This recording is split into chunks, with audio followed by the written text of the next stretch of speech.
Nuss. My grandfather built his furniture workshop with his own hands the summer before I was born. He told me that once, on a rainy afternoon when I was maybe 7, sitting on a wooden stool watching him sand the edge of a cabinet door. He said he wanted to make something that would last longer than him. I didn't understand what that meant then. I do now. His name was on everything in that workshop. The tools, the shelves, the smell of cedar that never left the walls. And when he died 3 years ago, he left it to me. Not to my parents, not to my older brother, to me, his granddaughter, the one who used to sit on that stool and ask too many questions. I should have known that would be a problem. My brother, I'll call him what he is, the golden child, had spent the last decade building an image. Charming, successful on paper, the kind of person who could walk into a room and make everyone feel like they'd been waiting for him. Our parents believed in that image completely. They still do. What they didn't know, what I didn't even fully know until much later, was that he was drowning in debt. Not just credit card debt, the kind of debt that follows you in ways you don't talk about at dinner. When the will was read and my grandfather left the workshop and the property to me, my brother smiled. That smile didn't reach his eyes. I remember noticing it and then telling myself I was being paranoid. I wasn't being paranoid. The workshop sat on about 2 acres outside of Asheville, North Carolina. My grandfather had bought it cheap in the 80s, and the land alone was worth something real now. I had plans for it. Small plans, careful plans. I wanted to keep the workshop running, maybe teach woodworking classes on weekends, honor what he built there. I wasn't thinking about selling it. I wasn't thinking about the money at all. My brother was thinking about nothing else. It started small. He called one evening, just checking in, he said. Asked how I was handling everything. Asked if I'd thought about what I was going to do with the property. I told him my plans. He was quiet for a moment and then said, very gently, that he was worried about me. That grief does things to people. That making big decisions too soon after losing someone can lead to choices you regret. I thanked him. I hung up. I didn't think much of it. 2 weeks later, my parents called with the same concern. Almost word for word. My mother said she'd been talking to my brother and they were all a little worried, that I'd always been sensitive, that the isolation of running a workshop alone wasn't healthy for someone like me. Someone like me. I asked her what she meant. She pivoted quickly, said she just meant I needed community, support, that they were there for me. My father got on the line and said he thought maybe we should look at the financial realities together, as a family. That maybe holding on to the property wasn't the practical choice. I told them I wasn't selling. The conversation ended warmly enough, but I could feel something underneath it. Something that had been building for a long time and was now pointed directly at me. Here is what I didn't know yet. My brother had already spoken to a real estate developer. He had already, in some informal way, discussed what the property might be worth and what could be built on it. He had done this before the will was even finalized. He was so certain it would go to our parents, or that our parents would pressure me into signing it over, that he had essentially already spent the money in his mind. I found this out later, at the worst possible moment, and the best possible way. The months after the will were a slow escalation. My parents came to visit once and walked through the workshop with faces I can only describe as evaluating. My mother touched the old cabinet my grandfather had made and said it was dusty. My father walked a property line and asked about the zoning. I made them coffee and watched them move through my grandfather's space like they were assessing an asset. My brother didn't come that visit. He called that night. He said our parents were more worried than they'd let on. He said he'd been doing some research and there were options, ways to manage the estate that would be better for everyone. He used the word everyone in that way people do when they mean themselves. He mentioned a figure, the kind of figure that would clear a certain kind of debt. I said I wasn't interested. He said he understood. He said he just wanted me to think about it. He said he loved me. I started keeping notes after that call. Nothing dramatic, just dates, times, what was said. A habit I'd developed years ago when things in my family got complicated. Old instinct. I didn't think I'd ever need them for anything serious. I kept them anyway. About 4 months after the will was read, something happened in the workshop. I came in one morning to find 3 of my grandfather's hand planes. Antique, irreplaceable, the kind of thing he collected over 40 years, missing from their rack. The rack itself was fine. The rest of the workshop was untouched. Just those 3. I reported it to the police. Filed a report. Nothing came of it. A month after that, my brother came to visit for the first time. He was warm, helpful, interested. He asked me questions about the equipment, the layout, the deed situation, the insurance. I answered most of them, deflected on the ones that felt strange. He left after 2 days and told me he was proud of how I was handling everything. I didn't sleep well for a week after he left. I called a locksmith the next day and had the locks changed. I also, and I still can't fully explain why I did this at that exact moment, called a friend who worked in home security. Not a big system, just a few small cameras, one covering the workshop entrance, one on the driveway, one, small and unobtrusive, near the work table where my grandfather kept his most important tools. My friend helped me set them up on a quiet Saturday. We joked about it while we worked. I said I was probably being ridiculous. She said better to be ridiculous than sorry. 2 weeks later, I got an alert at 11:43 at night. I watched the footage on my phone from my bed, heart going very still. My brother's car in the driveway. My brother at the workshop door with a key, not a key I'd given him, a key he must have copied at some point from somewhere I still don't know. My brother inside for 18 minutes. My brother leaving. I didn't call him. I didn't call my parents. I saved the footage to 3 different places and I sat in the dark for a very long time. In the morning, I called a lawyer. Her name is Renata Holloway. She's been practicing in Asheville for 22 years, and she has the kind of stillness that makes you feel like whatever is happening, it's going to be handled. I sat in her office and told her everything. I showed her the footage. I showed her my notes. I told her about the missing hand planes, the real estate developer conversation I'd only heard about secondhand at that point, the calls from my parents, the visit. She listened without interrupting. When I finished, she looked at me and said, "Don't confront anyone yet." She said it like she'd seen this before, like she knew exactly what was coming. What came was this. 6 weeks later, my parents arrived at my door unannounced with a man I'd never met. He was a lawyer, not Renata, a different kind of lawyer. The kind my brother had hired on my parents' behalf, apparently, to discuss what he called the appropriate management of the estate given my current mental state. Those were the words. My current mental state. I stood in the doorway of my grandfather's workshop, and I looked at this man, and I looked at my parents, and I understood, with complete clarity, what was happening. They were going to try to establish that I was unfit, that I couldn't make sound decisions, that someone, my parents, perhaps, or my brother by extension, should be given oversight of the property. My mother was holding a dish, a casserole. She had driven 4 hours with a casserole and a lawyer to take my grandfather's land. I let them in. I offered coffee. I was very calm. I texted Renata from the bathroom, "They're here." Lawyer with them. Moving forward. She texted back, "Record everything. Don't sign anything. I'll be ready." I had my phone in my shirt pocket for the rest of that afternoon. The audio was clear. The lawyer talked about guardianship considerations, about protecting family assets, about my grandfather's wishes being best honored through proper family management. My parents nodded along.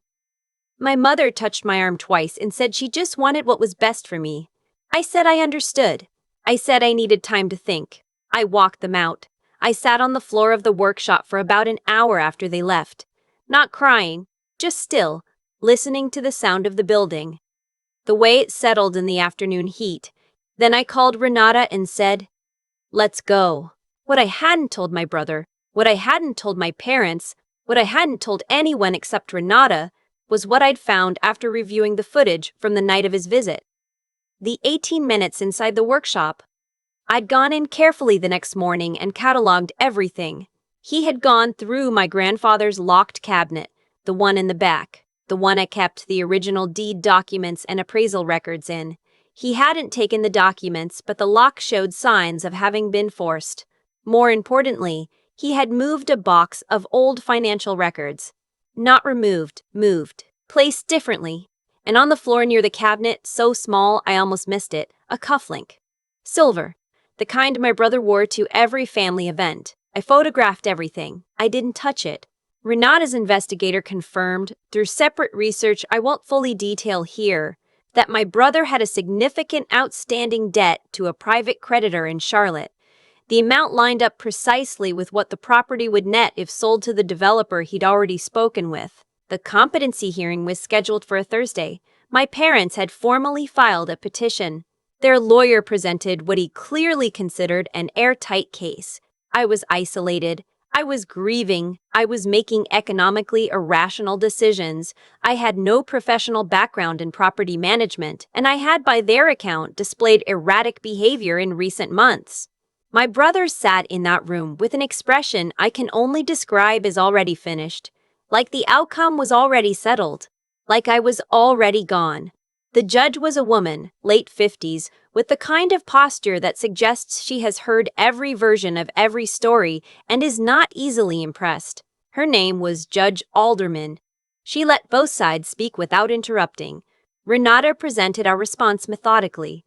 First, my actual financial records, competently managed, no red flags. Second, documentation of the workshop's operational status. I'd already started the weekend classes, already had 12 students registered. Third, the notes I'd kept. Every call, every visit, every conversation about selling. Dated, detailed, a pattern. And then the footage. The room was very quiet when Renata played the driveway camera from the night my brother came. Then the workshop interior. 18 minutes. His face, clear as day. My brother's expression did not shift dramatically. He was too practiced for that. But something around his eyes changed. Something closed off. My mother made a sound I can't describe. Judge Alderman watched the footage twice. Then she looked up and she asked my brother, very quietly, one question. She asked him how he had obtained a key to a property he did not own, that he had no legal access to, and that he had entered in the middle of the night without the owner's knowledge. He looked at his lawyer. His lawyer said nothing helpful. The judge didn't wait long for an answer. She denied the petition in full. She noted, for the record, that the evidence suggested the competency concerns raised had less to do with my well-being and more to do with financial interest. She said this plainly, without drama, the way you say something that is simply true. She also referred the footage to the county sheriff's office for review of potential criminal trespass and tampering charges. My brother walked out without looking at me. My parents stood in the hallway for a moment. My mother still had her purse held in front of her with both hands, the way she does when she doesn't know what to do with herself. My father looked at the floor. I didn't say anything to them. I didn't have anything to say. Renata put her hand briefly on my shoulder and then walked ahead to speak with the clerk. I stood there in that hallway for a moment, and I thought about my grandfather on a rainy afternoon, sanding the edge of a cabinet door. He wanted to make something that would last longer than him. The criminal referral eventually led to a formal trespass charge against my brother. The private creditor's situation, once it came out, complicated things further for him in ways that are still ongoing. I don't track it closely. I have other things to pay attention to. The weekend woodworking classes are full through the spring. I hired a retired craftsman named Harold to help teach the hand tool sessions. He knew my grandfather, worked with him briefly in the 90s, and the first time he walked into the workshop, he stopped in the doorway and just stood there quietly for a moment. He said it still smelled the same. I'm converting the backacre into a small demonstration garden where students can see how different woods grow before they're cut. It was my grandfather's idea, actually. He mentioned it once, years ago, and I found it written in a notebook in his cabinet, between the deed documents my brother had tried to access. My parents and I have not spoken since the hearing. I don't know if we will. I think about it sometimes. Not with anger anymore, mostly just with a kind of tiredness. They chose a version of events that was easier for them and they held on to it until it fell apart in a courtroom. I don't know what they tell themselves now. My brother sent one text about 6 weeks after the hearing. It said, "I hope you're doing okay." I read it twice. I didn't respond. There's a particular hand plane my grandfather used for finish work. A small block plane, wooden body, the blade worn smooth from decades of use. It was one of the 3 that went missing and was later recovered from a storage unit my brother had rented. Renata's investigator found it as part of the broader case. It came back to me in a box with tissue paper around it like something fragile. I use it every Saturday in class now. I show students how to set the blade, how to read the grain, how to take the thinnest possible cut across the surface until the wood is smooth enough to feel like something else entirely. I tell them it belonged to my grandfather. I tell them he built things meant to last. Most of them just nod and get to work. But sometimes someone asks what happened to him, and I tell them he died knowing exactly what he wanted to leave behind and who he wanted to leave it with. That part, at least, turned out to be true. I've thought a lot about why my grandfather left the workshop to me and not to my brother. I used to think it was just affection, that I was the one who sat on the stool and asked questions, the one who stayed when everyone else got bored and wandered off. But I think now it was something more deliberate than that. I think he saw something he recognized. Not talent, not capability, just steadiness. The willingness to stay with something even when it isn't glamorous, even when no one is watching. My brother never could do that. Everything he built was for an audience. What happened in that courtroom wasn't luck. I want to be clear about that, because I've had people say things like, "You were so lucky the cameras caught him," or "You were lucky the judge saw through it." Luck had nothing to do with it. The cameras were there because I paid attention to a feeling I might have dismissed. The notes were there because I had been paying attention for months. The cufflink on the floor of my grandfather's workshop. That was there because my brother was careless in the way that people are careless when they believe the outcome is already decided and no one is really watching. That's what greed does, I think. It makes you stop paying attention to the details. It makes you sloppy in small ways that accumulate into something you can't explain to a judge. And what I did, the cameras, the notes, the calls to Renata, staying calm when my mother walked in with a casserole and a lawyer, none of that was genius. It was just the result of refusing to be panicked out of my own clarity. Every time I felt the urge to confront, to react, to demand answers, I made myself slow down instead. Not because I'm naturally patient. I'm not. But because I understood that the only way through was to let the truth build its own case. I just had to not get in the way of it. There's something my grandfather used to say when a piece of wood didn't behave the way he expected. He'd say, "Work with the grain, not against it." He meant it literally. Forcing a cut against the natural direction of the wood will split it, leave it rough, ruin what you were trying to make. But I've understood it now in a different way. The truth has its own grain. If you try to force it, if you shout it, if you demand people believe it before you can prove it, it splinters. It falls apart in your hands. But if you work with it, carefully, patiently, in the direction it naturally wants to go, it holds. Renata didn't win that hearing by arguing. She won it by showing. The footage, the notes, the dates, the pattern. She laid it all down and let the judge read the green of it herself. I'm not going to tell you that what my family did didn't hurt. It did. There's a particular kind of grief that comes from realizing that people who were supposed to protect you were calculating what you were worth. That the warmth you remember from childhood was real and also somehow compatible with this, with showing up at your door with a lawyer, with using words like mental state and appropriate management to describe you taking care of something your grandfather trusted you with. I don't have a clean way to hold those two things. I just hold them. What I know is this: the workshop is still standing. Harold comes every Saturday, and the students come, and the hand plane my grandfather used for 40 years is still doing what it was made to do. The land is still mine. The deed is still in the cabinet where my brother tried to find it. And the thing my grandfather wanted to build, something that would last longer than him, is still being built. That's not luck. That's what happens when you refuse to let someone else's desperation become your emergency.